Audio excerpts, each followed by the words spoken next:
வெண்முரசு. பிரயாகை 67. பகுதி 14. வேட்டை வழிகள் 3. வாசிப்பது சந்தீப். அஸ்தினபுரியின் அரசப்பேரவை பெரும்பாலும் அரசரின் பிறந்த நாளான மார்கழி இருள்நிலவு நாளில்தான் கூடும். அதைத் தவிர அரச முடிசூட்டு விழா, இளவரசு பட்டமேற்பு விழா போன்ற விழாக்களை ஒட்டியும் பேரவை கூட முரசறிவிப்பு நிகழ்வதுண்டு. ஆகவே பேரவை கூட்ட அறிவிப்பு வந்ததுமே அஸ்தினபுரியின் மக்கள் பரபரப்பு கொண்டனர். கூடங்களிலும் சாலை முனைகளிலும் சந்தைகளிலும் அதைப் பற்றிய பேச்சுகளே ஒலித்துக் கொண்டிருந்தன. சகுனி அவரது ஒற்றர்கள் வழியாக அந்தப் பேச்சை வழிநடத்தினார். பாஞ்சால இளவரசியை மகத மன்னன் மணம் செய்து கொள்ளப் போவதாக முதலில் செய்தி பரவியது. எதிர்ச்செய்திக்கு உரிய விரைவுடன் அது நகரை மூடிக்கொண்டது. பதற்றமும் கொந்தளிப்புமாக மக்கள் கூச்சலிட்டனர். அஸ்தினபுரி அழிந்தது என்றார் ஒரு பெரியவர். என்ன செய்கிறார்கள் இளவரசர்கள் இங்கே? 1000 கால் மண்டபத் தூண்கள் போல அரண்மனை நிறைந்து நின்றிருக்கிறார்களே, செல்ல வேண்டியதுதானே? அங்கே போய் மண்டை உடைந்து இறந்தால் கூட அதில் ஒரு மதிப்பு இருந்திருக்குமே என்று கொந்தளித்தார். அவர்கள் என்ன செய்வார்கள்? இன்று அஸ்தினபுரியில் அவர்களின் இடம் என்ன? தாசிமைந்தர்களின் இடம். எந்த முகத்துடன் சென்று பாஞ்சாலனிடம் பெண் கேட்பார்கள் என்று சொன்னவன் சகுனியின் ஒற்றன். பெண் கேட்டுச் சென்றபோது நாங்கள் சூதர்களுக்கு பெண் கொடுப்பதில்லை என்று பாஞ்சாலன் சொல்லிவிட்டானாமே என்றவனும் ஒற்றனே. கொதிப்புடன் கூட்டத்தை விலக்கி முன்னால் வந்து அப்படியா சொன்னான்? அஸ்தினபுரியின் இளவரசனை நோக்கி அப்படி சொன்னான் என்றால் அவன் யார்? எப்படி அவன் துணிந்தான் என்றார் இன்னொரு முதியவர். மதியத்திற்குள் பாஞ்சாலம் அஸ்தினபுரியை அவமதித்துவிட்டது என்றும், அவமதிப்பதற்காகவே மகதத்துக்கு பெண் கொடுத்தது என்றும், பாஞ்சால இளவரசியை அடைந்து மகத மன்னன் பெரும்படையுடன் அஸ்தினபுரியை வெல்ல வரப்போகிறான் என்றும் செய்திகள் பெருகின. ஒவ்வொருவரும் அதில் ஒரு கதையை சேர்த்தனர். கதைகளின் தொடர்ச்சியாக கதைகளை உருவாக்குவது மக்களுக்கு எளிதாக இருந்தது. பின்னர் கதைகளை உருவாக்குவதற்கான ஓர் அச்சு அவர்களுக்கு கிடைத்தது. சகுனியின் மந்தன அறையில் அமர்ந்து நாமே இச்செய்தியை பரப்பவில்லை என்றால் பாண்டவர்களைப் பற்றிய நற்செய்தி ஏதோ வந்துள்ளது என்ற கணிப்பே முதலில் எழும். அப்படி செய்தி ஏதும் வரவில்லை என்ற உண்மை தெரிந்ததும் ஏமாற்றம் மேலெழும். அந்த ஏமாற்றம் கௌரவர் மீதான சினமாக ஆகும் என்றார் கணிகர். வதந்திகள் காட்டுத்தீ போல. மிக வல்லமை வாய்ந்த படைக்கலம் அது, காற்றை அறிந்தவனுக்கு. மறுநாள் மகதன் பாஞ்சாலியை மணக்கவில்லை, சுயம்வர அறிவிப்புதான் வெளியாகியிருக்கிறது என்ற செய்தி பரவியது. அது அனைவரையும் ஆறுதல் படுத்தியதென்பதனால் முந்தைய செய்தியை விட விரைவாக பரவியது. ஆனால் சுயம்வரத்தில் பாஞ்சாலியை மகதன் மணப்பது உறுதி என்றான் வணிகனாக வந்த ஒற்றன். ஏனென்றால் நம் இளவரசர் பட்டம் சூட்டப்பட்டவர் அல்ல, அவரை பாஞ்சாலன் அவையிலேயே அமரச் செய்ய மாட்டான். அவரில்லை என்றால் அவையில் வெல்ல முடியாத கதாயுதம் ஏந்தி நிற்பவன் ஜராசந்தனே. அவன் பாஞ்சாலியை மணப்பான். நம் இளவரசர் ஏன் பட்டம் சூடக்கூடாது? தடுப்பது யார் என்றான் ஒருவன். பிதாமகர் பீஷ்மர் விரும்பவில்லை என்று பேசிக்கொள்கிறார்கள் என்றான் ஒரு படைவீரன். ஏன்? படைவீரன் அக்கறையற்ற பாவனையில் அவர் விதுரரின் பேச்சையே கேட்கிறார். விதுரர் இளவரசர் முடிசூடக்கூடாதென்று விழைகிறார் என்றான். 4-5 பேர் அவனைச் சுற்றி கூடிவிட்டனர். ஏன் என்று ஒருவர் கேட்டார். மூடர்களாக இருக்கிறீர்களே. மகதன் எப்படி பாஞ்சாலியை அடைய முடியும்? அவனை ஒரே அடியில் வீழ்த்தி வெல்ல யாதவகிருஷ்ணனால் முடியும். இன்று பாரத வருஷத்தில் பாஞ்சாலியை வெல்லும் திறனுடைய வீரன் அவனே. ஆனால் அவன் க்ஷத்திரியனல்ல, அவன் யாதவன் என்றான் ஒருவன். யாராக இருந்தால் என்ன? பாரத வருஷத்தை ஆளும் வல்லமை கொண்டிருந்தால் துருபதன் பெண்ணைக் கொடுப்பான் என்றான் ஒருவன். அதற்கு க்ஷத்திரியர் ஒப்ப வேண்டும் என்றான் இன்னொருவன். அவையில் அனைவரையும் அவன் வெல்வான் என்றால் அவன் பெண்ணை பைசாசிக முறைப்படி தூக்கிக் கொண்டு செல்ல முடியுமே. ஆம், அதற்கு வாய்ப்பிருக்கிறது என்றனர் சிலர். இங்கே அரசமைந்தர் என்ன செய்கிறார்கள்? உடனே படை கொண்டு கிளம்ப வேண்டியதுதானே. எப்படி கிளம்ப முடியும்? அரசரின் ஒப்புதல் வேண்டாமா? ஏன்? அரசர் ஏன் ஒப்பவில்லை? அரசர் ஒப்ப வேண்டுமென்றால் விதுரர் ஒப்ப வேண்டும். விதுரருக்கு இதில் என்ன? விதுரர் யாதவகுலத்து பெண்ணை மணந்தவர். அவரை நாம் எப்படி குறை சொல்ல முடியும்? என்ற பின் ஒற்றன் மேலே பேசாமல் கிளம்பிச் சென்று விட்டான். சில நாழிகைக்குள் அஸ்தினபுரியே விதுரர்தான் அனைத்தையும் நிகழ்த்துகிறார் என்று பேசத் தொடங்கியது. விதவிதமான சதிவேலைகள் விரித்துரைக்கப்பட்டன. தேவகனின் தூதுடன் அவன் வந்தது முதலில் விதுரரின் மனைவி சுருதியை பார்க்கவே. மறுநாள்தான் அவன் யாதவ அரசி குந்தியையே சந்தித்திருக்கிறான் என்றான் ஒருவன். இது ஒரு மாபெரும் சதித்திட்டம். அஸ்தினபுரியை ஒதுக்கிவிட்டு யாதவ பேரரசு ஒன்றை அமைக்கும் வேலை தொடங்கி 8 ஆண்டுகள் கடந்துவிட்டன என்றான் ஒரு குதிரைக்காரன்.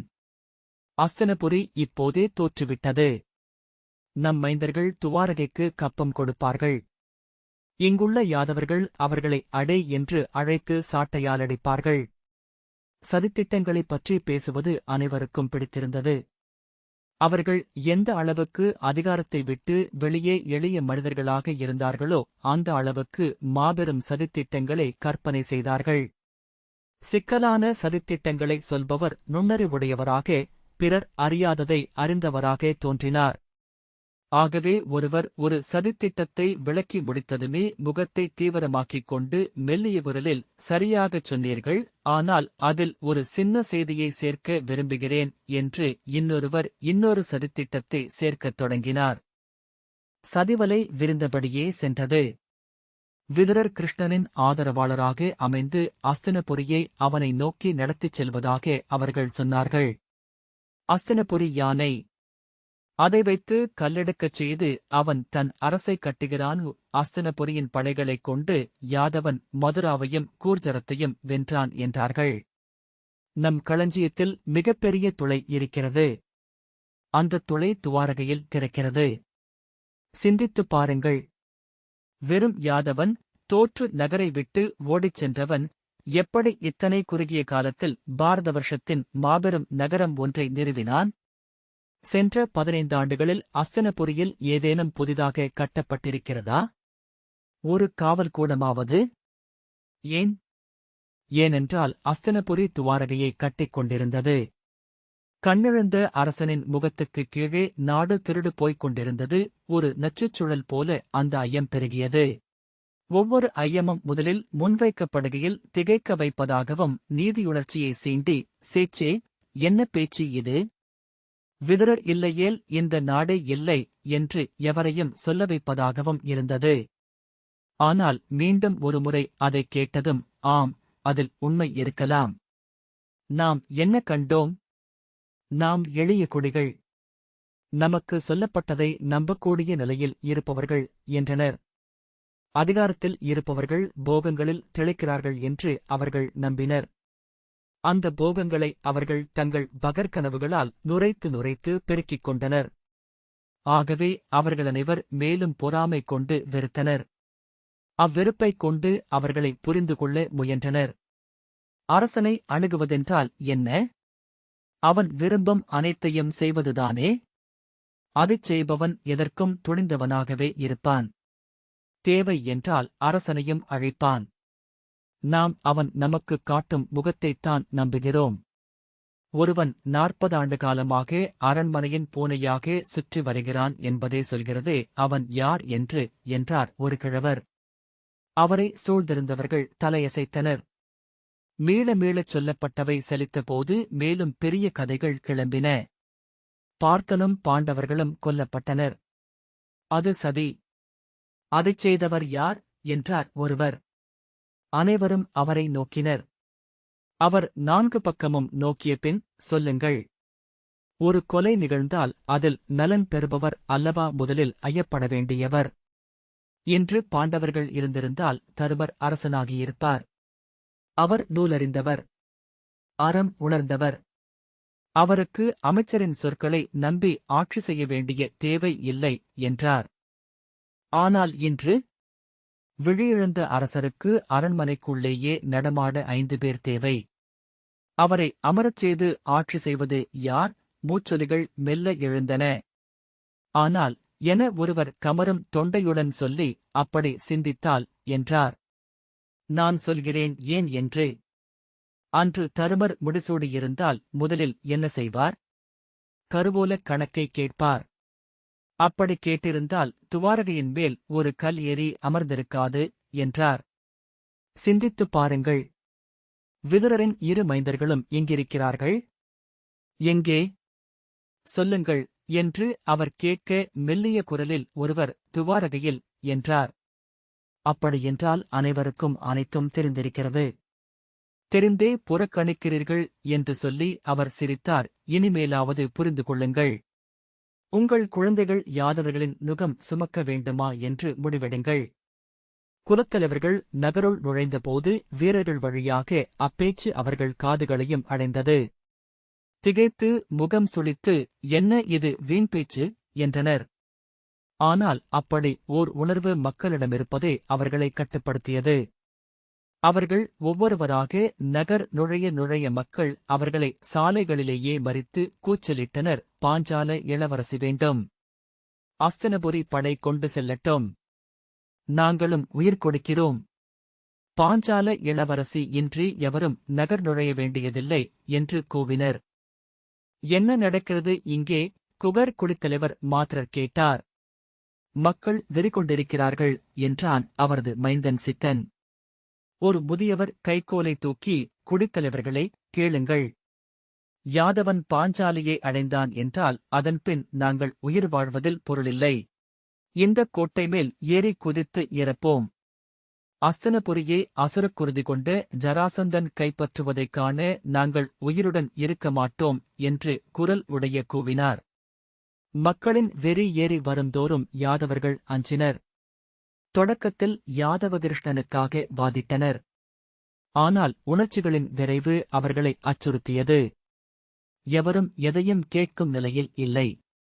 தாங்கள் நம்புவதை பிறர் உடைத்துவிடக்கூடாது என்ற கொதிப்புடன் இருந்தனர்.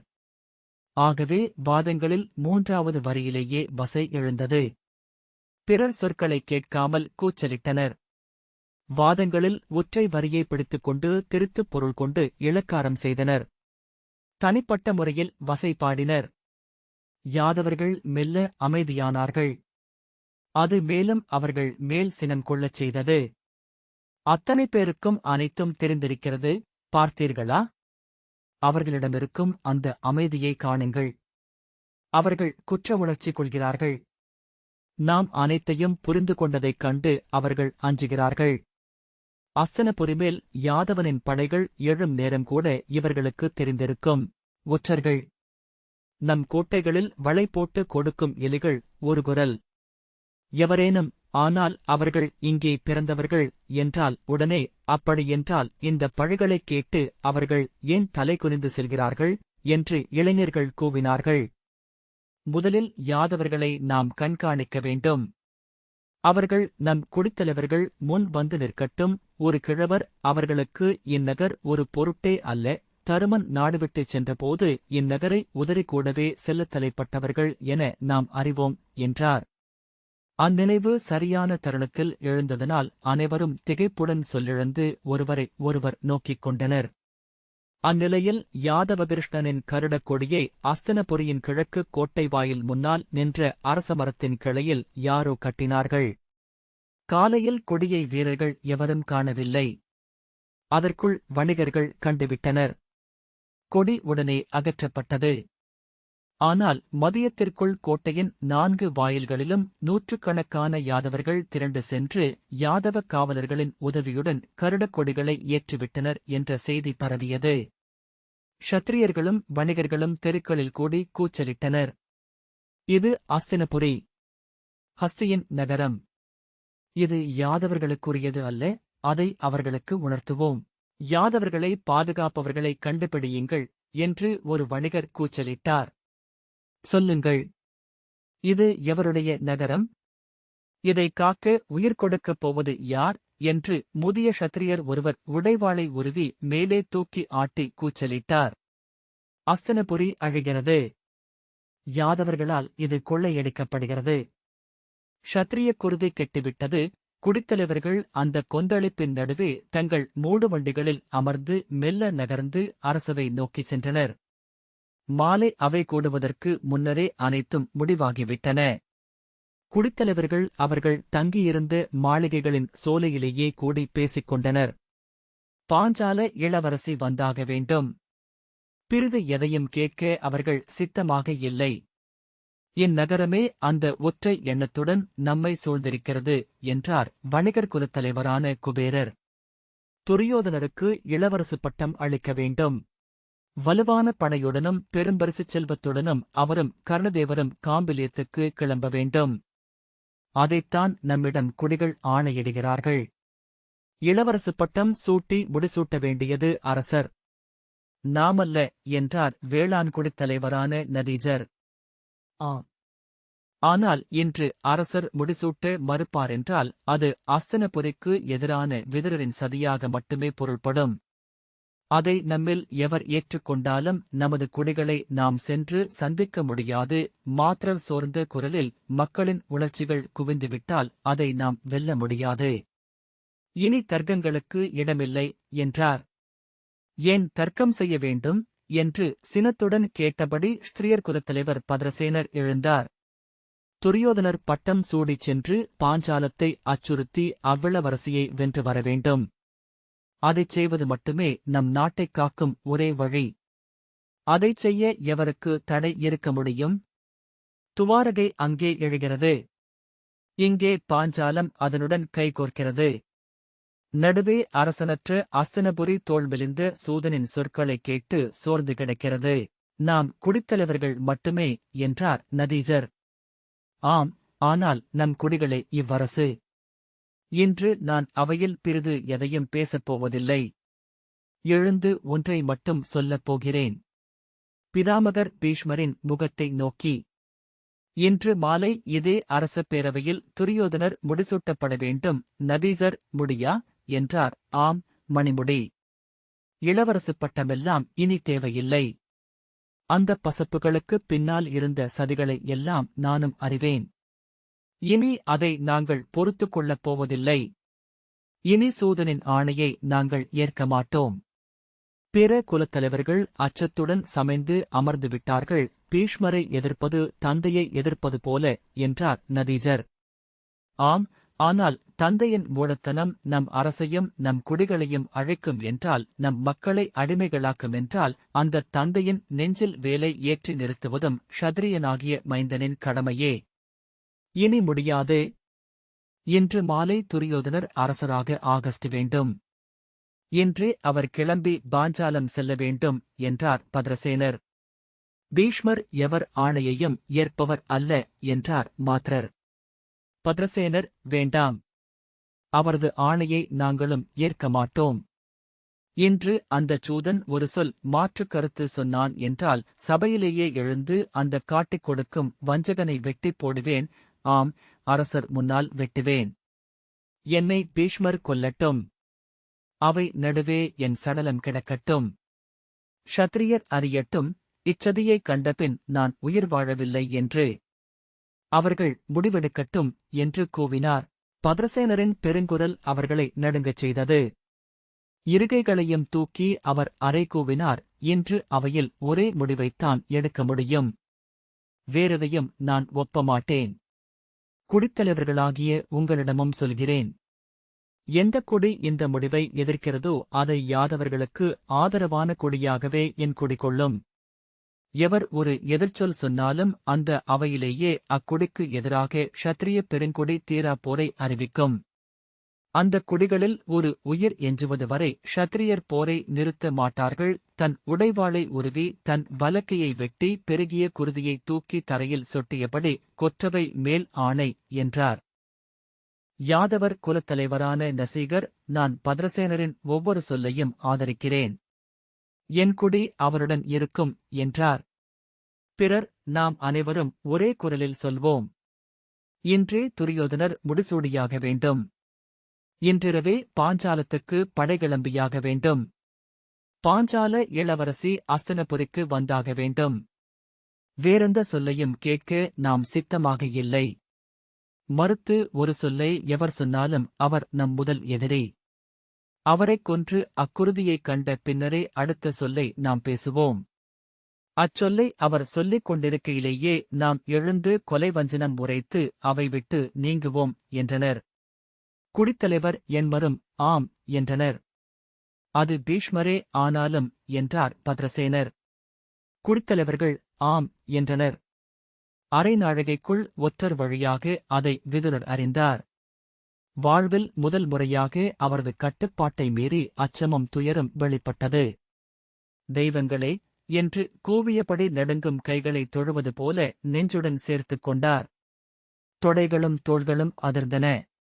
கழுத்து நரம்பு இழுபட்டு துடிக்கு உதடுகளை இறுக்கிய கணமே மெல்லிய கேவல் வெளிப்பட்டது. கண்களிலிருந்து கண்ணீர் வழியத் தொடங்கியது. அதன்பின் அவர் அதை கட்டுப்படுத்தவில்லை. முகத்தை கைகளில் தாங்கி அழுதார். கூப்பிய கைகள் வழியாக கண்ணீர் வழிந்தது. ஒற்றன் அவரை நோக்கியபடி நின்றான். அவன் முகத்தில் எந்த மாற்றமும் தெரியவில்லை. விதுரர் தன்னை உணர்ந்து அவனை திரும்பிப் பாராமல் சுவடி அறைக்குள் சென்றுவிட்டார். கைக்குச் சிக்கிய சுவடிக்கட்டு ஒன்றை எடுத்து பிரித்துக் கொண்டு அமர்ந்து வாசிக்க முனைந்தார். எழுத்துக்கள் நீர்மேல் அசைவது போல தெரிந்தன. சுவடிகளை வெறுமனே புரட்டிக் கொண்டிருந்தபோது ஓர் உலுக்கல் போல யாதவகிருஷ்ணனின் நினைவு வந்தது. கைகள் நடுங்க சுவடியை வைத்துவிட்டார். அவன் அவரை முகம் நோக்கி மிரட்டியபோது ஒரு கணம் நெஞ்சு நடுங்கிப் போயிற்று. என்றாலும் அது வெறும் சொற்கள் என்றே பின்னர் தோன்றியது. அஸ்தனபுரியின் மக்களை அவர் பிறந்த நாள் முதல் அறிந்திருக்கிறார். நூற்றுக்கணக்கான தருணங்களில் நகரம் அவரது அறிவால் மட்டுமே காக்கப்பட்டிருக்கிறது. ஒரு தலைமுறை காலம் உண்மையில் அவர்தான் ஆட்சி செய்தார். ஒரு முறை கூட முறைமை மீறப்பட்டதாக, எவருக்கேனும் அநீதி இழைக்கப்பட்டதாக குற்றச்சாட்டு எழுந்ததில்லை. பல்லாயிரம் பேர் அவரது திறம்பெறாத நீதியை உணர்ந்து கைகூப்பி அழுது அவர் காலில் விழுந்திருக்கிறார்கள். அவரது துலாமுள்ளை நம்பி எளியவர்கள் ஒவ்வொரு நாளும் கூப்பிய கைகளுடன் அரண்மனை முற்றத்தில் வந்து நிற்கிறார்கள். ஆனால் வெறும் ஒரு ஐயத்தைக் கொண்டு அனைத்தையும் உடைத்து அழித்துவிட்டிருக்கிறார்கள். வெளியே அவர் மேல் கடும் வெறுப்புடன் கூச்சலிடும் அத்தனை பேரும் அவரது நீதியின் நிழலை அடைந்தவர்கள். ஆனால் அனைத்தையும் உணர்வெழுச்சியால் மறந்துவிட்டிருக்கிறார்கள். ஆனால் உண்மையில் அப்படித்தானா? அவர்கள் இந்த தருணத்தை எதிர்நோக்கி இருந்தார்களா? அவரது நீதியுணர்ச்சியையும் கருணையையும் உணரும்போதே அவர்கள் உள்ளத்தின் ஒரு மூலையில் இக்கசப்பு ஊறத் தொடங்கிவிட்டதா? பெருந்தன்மை சினமூட்டுகிறது. கருணை எரிச்சலை அளிக்கிறது. நீதியுணர்ச்சி மீறலுக்கான அறைகூவலை அளிக்கிறது. மானுடன் தன்னுள் உறையும் தீமையை நன்கறிந்தவன் இன்னொருவனின் தீமையைக் காண்கையில் அவன் மகிழ்கிறான். அவனை புரிந்து கொள்ள முடிகிறது. அவனை கையாள முடிகிறது. பிறன் நன்மை அவனை சிறியவனாக்குகிறது. அதை புரிந்து கொள்ள முடியாத பதற்றம் எழுகிறது. சீண்டப்படும் சீற்றம் எழுகிறது. எளிய மனிதர்கள் என்றால் சிறிய மனிதர்கள் என்றே பொருள். மக்கள், மானுடம். ஆனால் ஒருவருடன் ஒருவர் முரணின்றி கலக்கும் மிகச்சிறிய மனிதர்களின் திரள் அல்லவா அது? அதன் பொதுக்குணம் என்பது அந்தச் சிறுமையின் பெருந்தொகுதி மட்டும்தானா?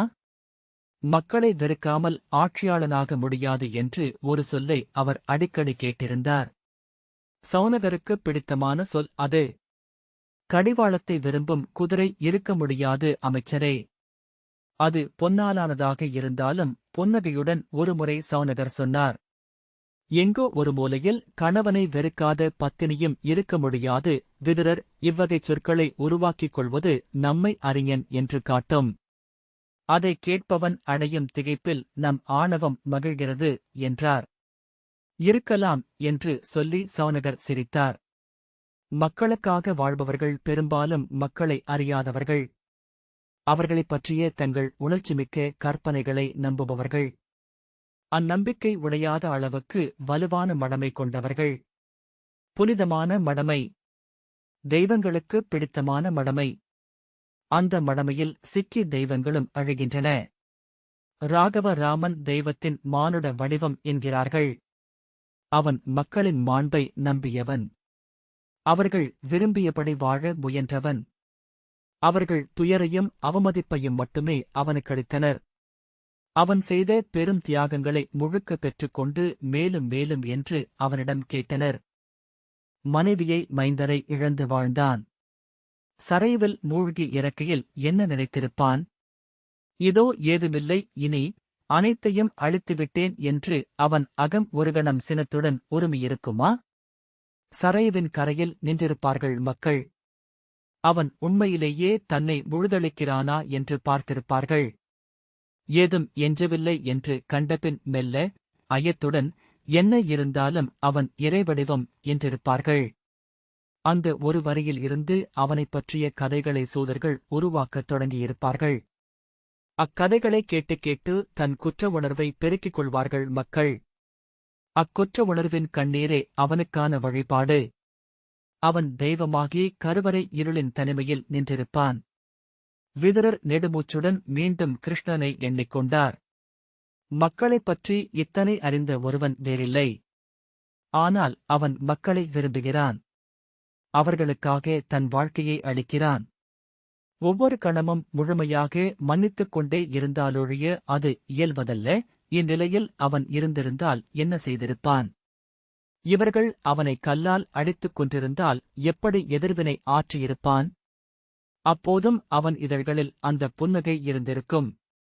அவர் உடல் சிலிர்த்தது. அக்கணம் அதை முழுமையாக உணர்ந்தார். ஆம், புன்னகைதான் செய்திருப்பான். அந்தப் புன்னகை. தன்னை அறியாமலேயே எழுந்துவிட்டார். அக எழுச்சியால் அவரால் அமர முடியவில்லை. அறைக்குள் நிலை கொள்ளாமல் சுற்றி வந்தார். ஆம், அந்தப் புன்னகை. தெய்வங்களே, அந்தப் புன்னகையை எப்படி காணத் தவறினேன்? இத்தனை காவியம் கற்றும் அதை காண முடியவில்லை என்றால் நான் வெறும் ஆணவக்குவை மட்டும்தானா?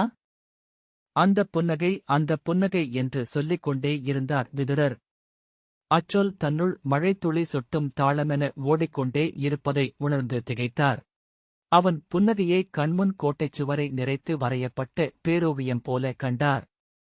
ஒளிமிக்க உதயம் போல, அல்லது அலையடிக்கும் ஆழ்தடாகம் போல. உள்ளிழுத்து மூழ்கடித்துவிடும் புன்னகை. வெண்முரசு அனைத்து விவாதங்களும். மகாபாரத அரசியல் பின்னணி வாசிப்புக்காக வெண்முரசு வாசகர் விவாதக் குழுமம். இந்த வாசிப்பை கேட்டதற்கு நன்றி.